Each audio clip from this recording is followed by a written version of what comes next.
Первая серия получила говорящее название «Twisted Christian», которое в традициях Южного парка уже намекает на события эпизода. «Twisted Christian» переводится как «искаженный христианин» или «извратившийся христианин». Причем важно понимать, что слово «twisted» употреблено авторами не просто так. В английском языке оно довольно часто имеет негативный оттенок, обозначая не просто изменение, а буквально извращение, моральное искажение. То есть авторы снова не просто обобщили все происходящее в эпизоде и отобразили в названии, они намекнули и на сюжет. Серия буквально говорит о перевернутом понимании веры, христианство буквально стало инструментом давления на общество.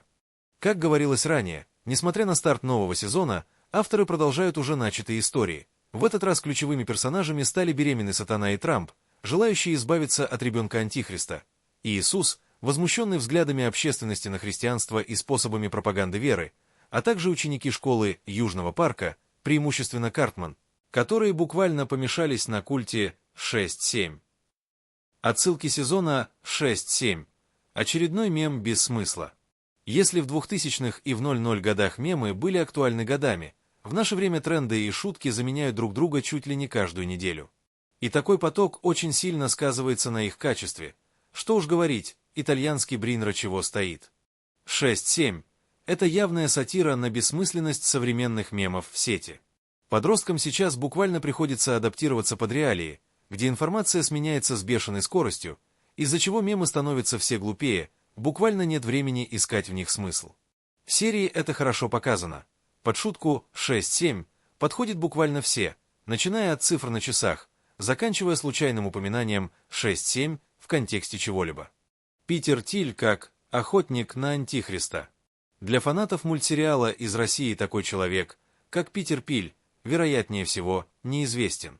Но вот в США многие знакомы с его деятельностью, и появление его как охотника на Антихриста для жителей Америки ясно.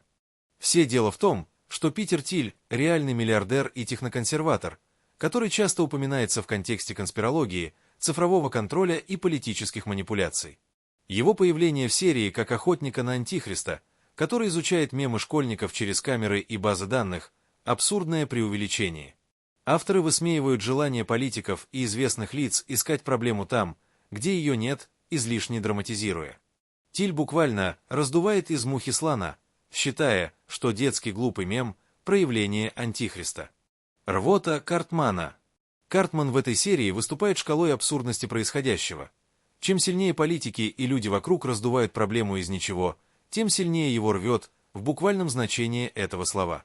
Бессмысленная шутка 6-7 влияет на парня силой, пропорциональной объему придаваемого ей значения. С простого смеха реакция школьника доходит до неконтролируемой рвоты. Парень будто бы выступает метафорой, показывающей рост безумия общества вокруг. Понятия подменились. Люди вокруг, выдающие себя за истинных христиан, проповедуют веру как способ давления на общество и считают это нормой. 6-7 становится главным мировым злом, которое надо изгонять, мир сходит с ума. Изгнание в комнате Картмана как сцена из «Экзорциста». Забавная отсылка, которая подчеркивает абсурдность происходящего. Кульминационным моментом серии стала сцена изгнания 6-7, которая точь-в-точь пародирует сцену из фильма «Экзорцист» 1973 года. В целом, Южный парк 28 сезон мне вошел наполовину. Плюсы – актуальные темы, пример Лабуба и подкасты. Минусы – слишком много политики, хотя Южный парк всегда следил за трендом, чтобы их высмеять. Лайк и подписка, если согласны.